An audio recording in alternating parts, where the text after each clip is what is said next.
Busted my wife cheating, so I ended her affair partner's marriage. I'm at a complete loss. I don't know what to do. There were signs, and I overlooked them. I was blinded by love and never imagined this would happen to me. Not with her, my wife and best friend of nearly 20 years. I work out of town and wasn't supposed to be back until tonight. We were supposed to leave for a 2-week road trip tomorrow. Things were slow at work, so I came home yesterday afternoon. This trip was to give us a little alone time since we've been so busy with family and friends this summer. When I got home, there was a truck in my driveway that I didn't recognize. My neighbor just recently asked me how I liked the new truck, but I thought he was mistaken and didn't think much of it. As soon as I could see the truck, I got a terrible gut feeling. I love my wife and trusted her completely, but that feeling was there and strong. I snuck around the side of the house to our bedroom window. It was open and I could hear them as I got close. I looked in the window and my worst fear was confirmed. They were right there, completely naked, on my bed. I walked away. I have been fighting the urge to do something that I know I will regret. I'm struggling to care what happens to me at this point. I went to my family's cabin for the night and drank everything there. Today I was on my way home to confront her and decided against it. I'm not ready. All I can feel is anger. All I can think about is violence. I'm not in a good place right now. Not good enough to see her. I'm back at the cabin right now. I have a 60 ounces of rum, and have been staring at it for an hour. I want to get drunk and forget this, but I don't want to get drunk and make bad decisions. I know this is a critical moment in my life and my actions in the coming days will dictate the rest of my life. That's why I'm here. I need help. I'm not ready to speak to family or friends, so I am reaching out to strangers. Fuck this, world. Update, busted wife cheating. The amount of support and advice I've received is unbelievable. I actually got choked up just realizing how many great people there are out there willing to help a stranger. It gives me a bit of hope for the world at a moment when I needed it most. The downside to all of this support is that I am struggling to respond to people. I have over 600 private messages unread and several hundred comments unread. I want to say thank you to everyone individually, and I'm going to make an effort to do that, but it won't be quick, so I will just start by giving a big thank you to everyone for your kind messages and helpful advice. It really means a lot to me. I have noticed several comments and questions that keep popping up and wanted to provide clarity in addition to my minor update. If you can't tell, I am feeling a lot better today. The pain almost completely went away. I still feel like I've been punched in the gut, but otherwise I have begun looking to the future. It has been 2 days, so this doesn't seem right to me. Is this a calm before the storm, or am I just freakishly resilient? As for the questions and comments I've received, here are some cliff notes to clarify some things. When I said wife and best friend, I was referring to the 2 roles my wife played in my life. The other guy was not my best friend, or even someone I knew. I didn't get a great look at him, but from the quick glance and seeing his vehicle, I don't feel like this is someone I know. We do not have kids. We were planning to have them soon though. We recently sold our house and were set to move closer to my job in September when the new owners take possession. I am going to thank my neighbor, but I'm going to do it subtly like he did for me. A lot of people have been asking me about the signs I mentioned overlooking. Off the top of my head, here are a few. Was texting abnormally late at night. Went for after work drinks with friends, regularly. This was not like her, but I was glad that she was being social. She had yoga once a week but was apparently not paying because one of her coworkers was the instructor and she was helping with setup and cleanup. I also thought she was very inflexible for someone who went to yoga. Unknown caller hang-ups. We regularly answer each other's phones if we are closer to it. Several times she had an unknown caller who would hang up as soon as I answered. We get a lot of spam calls, but usually it's a telemarketer or a debt collector looking for the previous owner of the number. Rarely it's a hang-up. The update is a work in progress. When my brother arrived, we had a good long talk. He has been my true best friend and I realized I need to always remember that and know that he will always be there for me without judgment the same way I would be for him. He really sets the standard for what a true friendship is, even if we fight on occasion. Since I was supposed to be home last night, I decided to respond to my wife's text. We aren't allowed to have phones on site, so it was reasonable for me to only be texting her. She knows it's easy for me to sneak in some texts. I wrote her and said I needed to go to one of my company's remote sites and wouldn't be able to call her until the end of the weekend. I told her that I would cancel all of the reservations and rebook later. She said she could take her best friend with her this weekend to the romantic bed and breakfast on a vineyard that I booked. I knew it wasn't the best friend she wanted me to think would be going. I told her that I already gave it to my brother and his wife since it was non-refundable and they would pay me back in a month. This morning, I canceled all of the reservations except the romantic one. My brother is coming with me. Fortunately, the hotel let us switch from the honeymoon suite to a room with 2 beds. There also happens to be a really nice lake and boat rentals nearby, so this just turned into a long overdue fishing trip with my brother. This means I am free for the weekend. I don't have to write her or talk to her for a few days, so that relieves some stress and gives me more time to think. I am currently in the mindset to get a divorce. I honestly can't see it any other way. My brother is supportive of this, but has asked me to take a few weeks and speak to someone. His wife has a friend who is a couples counselor and is willing to talk to me on Monday. I don't see it changing my mind, but at least it might help untangle some of this mess for me. I am also taking a bunch of the advice on here and starting to speak to lawyers, at the very least to prepare for what I think is inevitable. I want to do this right. I've never thought of her as someone who would try to screw me over, but I also never expected her to cheat, so I think I need to be prepared for anything. Thanks again everyone. I'm going to try to enjoy my weekend as much as possible. Update 2. Busted my wife cheating. A lot has happened in the past few days. I'll start with the less important stuff. My brother, Matt, and I drove nearly 5 hours to the B&B on the Vineyard. I really appreciate him being there for me through this. It was more of a venting session than anything, but it really helped clear my head. After spending the better part of the drive whining to him, I just wanted a little alone time while he wanted to go out for dinner. I stayed in the room and he went out to eat and took me back some food. He also managed to rent a boat for the next day. On Saturday we hit the water. The owner of the B&B knew about our plans for fishing and was nice enough to pack us a small cooler of food and drinks. It was their way of making the romantic package more useful for two brothers. It was a nice gesture. Fishing wasn't good. We both caught a couple of trout that we had to release due to their size, so the snacks from the B&B worked out great. We stopped fishing at mid-afternoon and then drove around to all of the vineyards and fruit stands buying food and cases of wine for Matt's wife Jen. That night we went for the biggest tomahawk steak we could find. On Sunday we drove back to Matt's place. He lives in the next town over from me, which is about an hour away from my place. When we arrived, Jen was there and we all sat and cracked a bottle of white we had chilling in the cooler.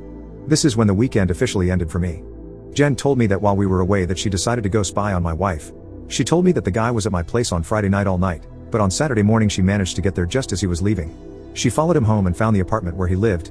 My wife stayed over there on Saturday night. The same time she was sending me text messages saying she loves me and misses me.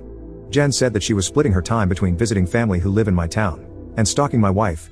She said that she happened to catch my wife leaving his apartment on Sunday morning and took a few pics of them hugging and kissing before she got into her car. I don't want to see them. That pretty much sealed the deal for me. I don't think I could ever trust her again if she can turn it on and off so easily to tell me she loves me while being with a different guy. Still, I decided that I am not going to jump to a knee-jerk reaction based on emotions. I need to remain calm and level. That's when Jen told me that Sharon was coming over for dinner. Sharon is the counselor that Jen set me up with an appointment for. To clarify, she has never met my wife and this was my first time meeting her as well.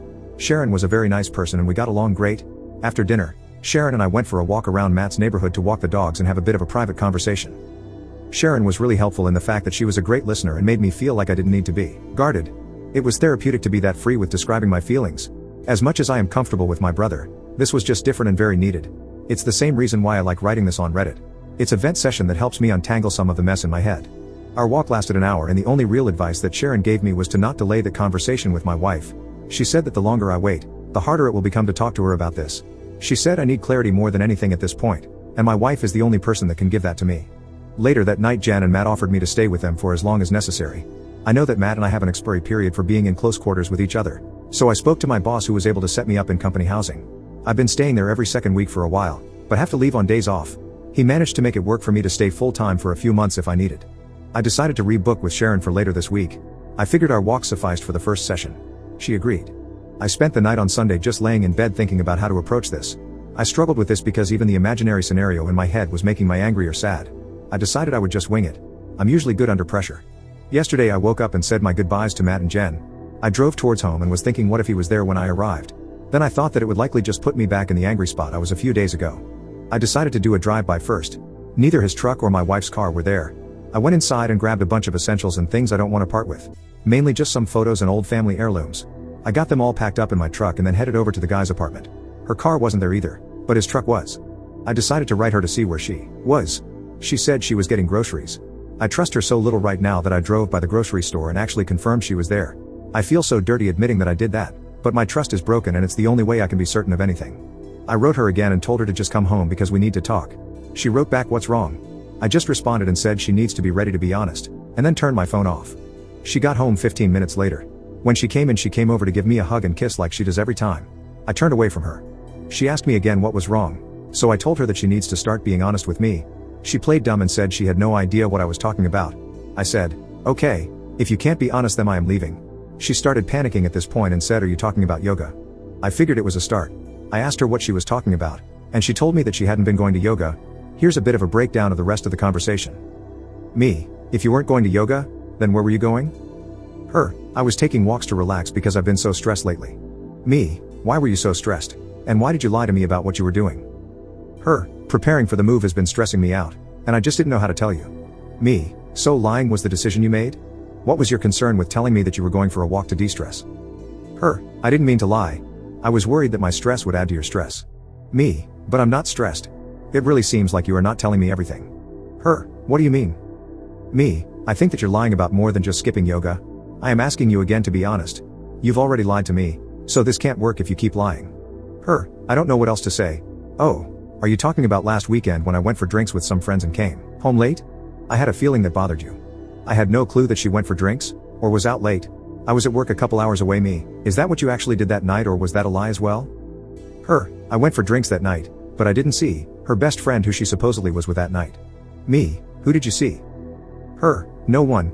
I just drank alone. Me, you drink alone now? Her, yeah, maybe I have a problem. Me, maybe, we'll talk about that later. Last chance, be honest or I'm leaving. Her, I don't know what else to say. Me, okay, I'm leaving. At this point I got up and left.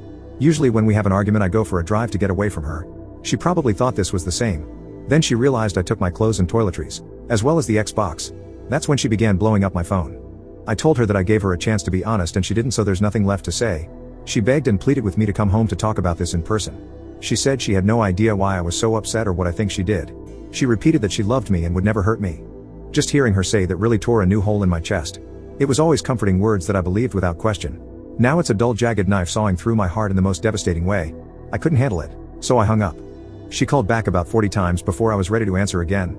This time she said, "Did you talk to Karen, her best friend?" I asked why, and she said, "Come home.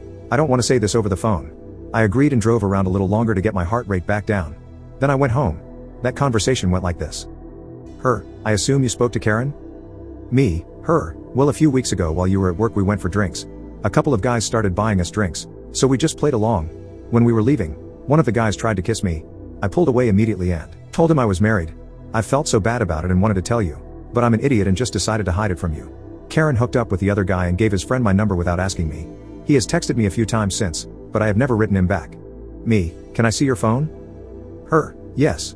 She showed me her phone, which was completely empty of texts except for myself and her mother. She never deletes her texts, so this was new. I looked at her photos, which was also clean, but then I checked the deleted photos and found one of a guy I didn't recognize. Me, who is this? Her, that's the guy who tried to kiss me. Me, why did you take a picture of him? Her, I was just being stupid. Me, that's not a reason. Why did you take a picture of him? Her, I don't know. Me, is that everything you want to tell me, or is there more? Her, that's all I can think of. Once again, I left. I didn't want to be trickle-truthed. I got in my truck and drove away. She ran outside trying to stop me, but I was already out of reach. I went to the park nearby and just sat on my tailgate and ate my lunch trying to figure out what to do next. While there I began remembering other things that I should have been more aware of. Things like, I was working a weekend shift and was in bed early. My wife went out to the club with a few of her girlfriends. I woke up at 4 a.m. and she still wasn't home. I called her a few times, but there was no answer. About 30 minutes later she called me back and asked if I would come and get her. When I picked her up, she told me that they were trying to hail a taxi but had no luck. A couple of guys that her friend knew stopped and offered them a ride, but wanted to stop at home first. When they got to the guy's house, her married friend went into room with one of the guys. My wife said she spent some time looking for her but then eventually gave up and just had a drink in the kitchen with the roommates while she waited. She claims she didn't hear her phone when I tried calling. We fought about this, and she was disgusted by her friend's actions, so she cut that friend out of her life. I thought that was over. Another time she traveled to visit a close friend in a different city. It was a planned girls' night. There were 4 girls all getting drunk and watching movies in their PJs. At least that's what I was told. Then she called me around 1 a.m. to say goodnight. We spoke for about 20 minutes and she repeatedly told me that they were having a great girls' night. Then I heard a guy's voice in the background. I asked who it was, and she denied hearing anything at first. Then it happened again, loudly. She couldn't deny it, so she was like, "Oh yeah, X took a couple of guys with her. Everyone here is super pissed about it. She was drunk and 3 hours away. She left me no choice but to trust her." Again, we fought about that and why she refused to tell me they were there. She promised never to put herself in that type of situation again. Clearly that didn't stick. After remembering all of those things, and the conversations we had about them, I was ready to give this one last shot. I turned my phone back on and almost immediately it rang. I answered and she was screaming for me to come home. I drove back to the house. I walked inside and was immediately confronted by her bawling her eyes out. She was sitting on the couch repeating, "I'm so sorry. I'm so sorry." I asked her sorry for what? She began rocking back and forth like a crazy person. It took her a good 5 minutes to catch her breath enough to speak. Her, I lied about the guy who tried to kiss me. Me, okay, tell me what happened. Her, the 4 of us actually went back to his place that night. We fooled around. I knew it was more than that, but just hearing her say it made me feel dizzy. It felt like the room was getting smaller and there were a million people speaking into my ears at the same time. I think I was having a panic attack. I went to the bathroom and washed my face in cold water until things returned to normal. Me, what did you do? Her, do you want me to actually tell you? Me, yes. Her, he fingered me and I gave him a blowjob. Me, was that it? Her, yes. Me, I'm not playing this game any longer. You either tell me everything right now, or this will be the last time we speak. She began bawling again and took another few minutes before she was able to speak her. We met up again and had sex. I'm so sorry. I love you and will do anything to make up for this. Me, just the one time? Her, if I tell you the truth, please give me a chance to do anything I can to make up for it. Please. Me, I'll think about it. Her, it was an affair. We had been hooking up while you're out of town for work. It's been going on for almost a month now. He is married and they are about to get divorced. Me, does he know you're married? Her, yes. Me, if he's having an affair because his marriage is failing, does that mean you think ours is failing? Is that what you told him? Her, no, I don't think ours is failing. I'm so stupid. I hate myself. Please don't leave me. I can fix this. Me, how? Her, whatever you want. Me, if you were in my shoes, or even his wife's shoes, what would fix this for you? Her, knowing the truth. Being able to trust you to mean what you are saying. You can trust me. I screwed up and won't do that again. Me, if you were his wife, wouldn't you want to know the truth? Her, yes. Me, then fix this. Her, you want me to call her? Me, if you think that is what you would want. She tried calling, but never got an answer. A few minutes later her cell phone rang. It was listed as Karen, work.